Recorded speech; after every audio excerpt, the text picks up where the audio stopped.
उत्तराखंड में हो रही राष्ट्रीय खेलों में पदक के लिए पैसे लेने के गंभीर आरोप लगे हैं। 38वें राष्ट्रीय खेलों के ताइक्वांडो प्रतियोगिता के 10 भार वर्गों के परिणाम पहले ही तय करने के आरोप लगने के बाद डायरेक्टर ऑफ कंपटीशन को हटा दिया गया है। इसके बाद अब 18 रेफरी और 30 कोच भी हटाए गए हैं। 16 भार वर्गों में से 10 भार वर्गों के गोल्ड, ब्रॉन्ज और सिल्वर मेडल बेचने का मामला सामने आया था। दूसरी ओर हटाए गए डीओसी टी प्रवीण कुमार के अनुसार मेरे खिलाफ न कोई दस्तावेजी साक्ष्य है, न फोटोग्राफ्स हैं और न ही कोई वीडियो या वॉइस रिकॉर्डिंग है। मेरी कोई बात किसी भी एथलीट या फिर अधिकारी से हुई ही नहीं। बेबुनियाद आरोपों के आधार पर कार्रवाई मेरे लिए बहुत दर्दनाक है। इससे मेरा परिवार बहुत दबाव में है। 38वें राष्ट्रीय खेलों की ताइक्वांडो प्रतियोगिता शुरू होने से पहले ही विवादों में है। राष्ट्रीय खेलों की मेजबानी कर रही भाजपा सरकार पर विपक्ष पहले ही अव्यवस्थाओं का आरोप लगा रहा है। भूमि के दंगल में हम चर्चा करेंगे राष्ट्रीय खेलों में हो रही धांधली को लेकर। एक रिपोर्ट आप देखिए, उसके बाद चर्चा पर लौटते हैं। उत्तराखंड में इस बार 38वें राष्ट्रीय खेलों के आयोजन किए जा रहे हैं। 28 जनवरी से शुरू हुए इस राष्ट्रीय खेल 14 फरवरी तक आयोजित होने हैं। कई खेलों में अव्यवस्थाओं और बाहरी खिलाड़ियों को खिलवाने के आरोप भी लग रहे हैं। वहीं ताइक्वांडो खेल इवेंट के 10 भार वर्गों में तो मेडल तक फिक्स करने की बात सामने आई है। इसके बाद इन खेलों को करवाने वाले डीओसी के बाद अब 18 रेफरी और 30 कोच तकनीकी आचरण समिति ने हटा दिए हैं। आरोप है कि डीओसी ने गोल्ड मेडल के लिए 3 लाख और रजत पदक के लिए 2 लाख और कांस्य पदक के लिए 1 लाख रुपए की मांग की थी।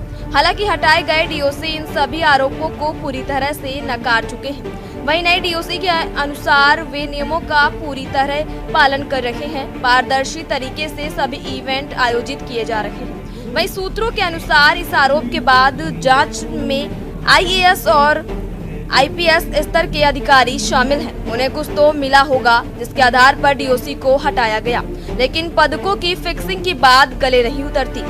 अन्य आरोपों के तथ्य खंगाले जा सकते हैं, लेकिन खिलाड़ी और पदकों के स्तर पर फिक्सिंग की कोई संभावना नहीं है। ताइक्वांडो में 2 संगठनों के बीच विवाद कोर्ट तक पहुंचा है, इसलिए दूसरे एंगल से भी जांच की जा रही है। दूसरी ओर विपक्ष इसे गंभीर मामला बता रही है और अव्यवस्थाओं को लेकर भी सवाल खड़े किए जा रहे हैं। ताइक्वांडो खिलाड़ी आयोजन स्थल पर इसका विरोध भी कर रहे हैं। खिलाड़ियों का कहना है कि बिना कोच के वे अच्छा प्रदर्शन नहीं कर पाएंगे। वो इसके विरोध में नारे भी लगा रहे हैं। See, this actually coaches the federation cannot register. The coach are supposed to enroll by the State Olympic Association. Okay, the State Olympic Association also have a quota of 25%. If a contingent having 100, they can give only 25. बहुत मेहनत के बाद national games में qualify हो गए। उत्तराखंड के बाद सबसे बड़ा टीम महाराष्ट्र टीम है, इसके 24 बच्चे क्वालिफाई हो गए। तो हमारा नाम पहले फेडरेशन ने यहाँ पे डाला था, हमारा नाम हटाया, किसी नए कोच का नाम डाला है। हमें ना हमारे गवर्नमेंट से ना खाना चाहिए ना रहना चाहिए, सिर्फ हमें एक ही चाहिए, हमारे प्लेयर के पीछे हमें बैठना है, उनको कोचिंग करना है। तो भी कोई बेनिफिट है वो बाकी कोच ले ले, हमें उसमें कोई मतलब नहीं है। सिर्फ हमें कितने कोच, टोटल 4 कोच है हमारे। और फेडरेशन क्या कह रहा है? फेडरेशन ने तो एंट्री डाल दिया ना, उनका काम उन्होंने कर दिया। यहाँ पे अलाउ नहीं कर रहे, यहाँ पे हमें कार्ड नहीं दिया गया। अलाउ तो कर गए यहाँ पे नहीं अलाउ करे ना। यहाँ पे जो डीटीपीसी है वो आराम करना चाहिए। उनके पास हमारा नाम गया था, लेकिन उन्होंने हमारा नाम काट दिया। उत्तराखंड की राजधानी देहरादून में 28 जनवरी को कोचेस को हमारे साथ नहीं अंदर आने दे रहे और उनको कोचिंग नहीं करने दे रहे। उनका रजिस्ट्रेशन कैंसिल करवा के दूसरे कोचेस को डाल दिया है। महाराष्ट्र। क्या दिक्कत आ गई थी? हाँ, कोच को क्यों हटाया? पता नहीं अभी। अच्छा, अब आप गेम कैसे? हाँ, जब कोचेस हमारे साथ रहेंगे तो हमारा 100% दे पाएंगे। तो अभी क्या करें? अभी सर लोग अंदर गए बात करने के लिए, अभी पता नहीं क्या होगा। गेम खेलेंगे आप लोग?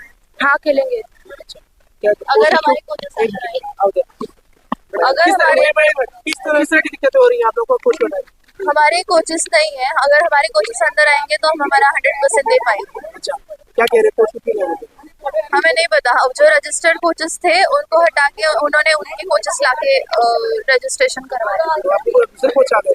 हाँ। अच्छा, क्या नाम है आपका? मेरा नाम, हमें महाराष्ट्र से। महाराष्ट्र। किस तरह की दिक्कतें हैं आप लोग को? हमारी सिर्फ एक एक्सपेक्टेशन है कि हमारे कोचेस को हमारे साथ अंदर अलाउ कीजिए। हम सिर्फ उतना ही चाहते हैं और आपकी कुछ फैसिलिटीज नहीं चाहिए हमें, हमको सिर्फ हमारे कोच हमारे साथ चाहिए। कहाँ से आप आए हो? हम महाराष्ट्र से हैं, कौन सा गेम खेल रहे हैं? हम ताइक्वांडो खेलते हैं। किस तरह की दिक्कतें हो रही है? अभी हमारे जो 24 प्लेयर्स क्वालिफाई हुए हैं उनके साथ जो हमारे हम जिनके साथ रोज प्रैक्टिस करते हैं उन कोचेस को अलाउ ही नहीं कर रहे हैं अंदर जाने की।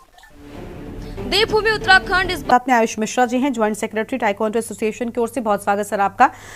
आयुष जी, खेलों की पारदर्शिता पर विपक्ष सवाल उठा रहा है, बहुत अच्छी बात है, लेकिन एक तरफ सरकार के प्रवक्ता हैं जो इन आरोपों से, इन सभी चीजों से कह रहे हैं कि ये निराधार हैं। लेकिन सर सच्चाई क्या है? क्योंकि खिलाड़ियों के मन में बहुत असमंजस होगा और एक बहुत गलत संदेश इस घटना के बाद जा रहा है। जी देखिए, बात इतनी सीधी भी नहीं है। ताइक्वांडो में इस तरीके के आरोप ये पहली बार नहीं लगे हैं। हाँ, नेशनल लेवल होने के कारण ये पहली बार खुल के सामने आ पाए, हाईलाइट हो पाए इस तरीके के आरोप और लोगों के सामने आ पाए हैं। वरना पिछले कई सालों से जो दो एसोसिएशंस नेशनल लेवल पे आपस में वर्चस्व की लड़ाई लड़ रही हैं, उसकी वजह से खिलाड़ियों का, ताइक्वांडो के खिलाड़ियों का भविष्य पूरी तरह से अंधकार में जा रहा है। होता यही है कि एक एसोसिएशन को एक पर्टिकुलर किसी चैंपियनशिप का दायित्व मिलता है, उसको कंडक्ट कराने का, उसको पूरी तरीके से संपन्न कराने का, और दूसरी एसोसिएशन तुरंत ही उनके उस प्रक्रिया में लूप होल ढूंढने लगती हैं जिससे उनकी टांग खींच सकें और उनके विरुद्ध शिकायतें कर सकें या उनका नाम धूमिल कर सकें।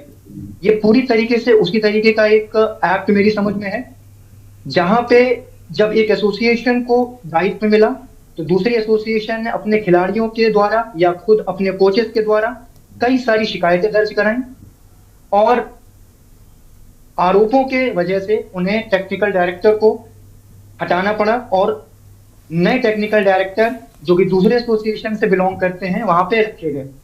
अब जब नए टेक्निकल डायरेक्टर वहां पर आए हैं तो उन्होंने पूरी तरीके से जो पुरानी एसोसिएशन की टीम थी उन्हें हटाया, जिसका एक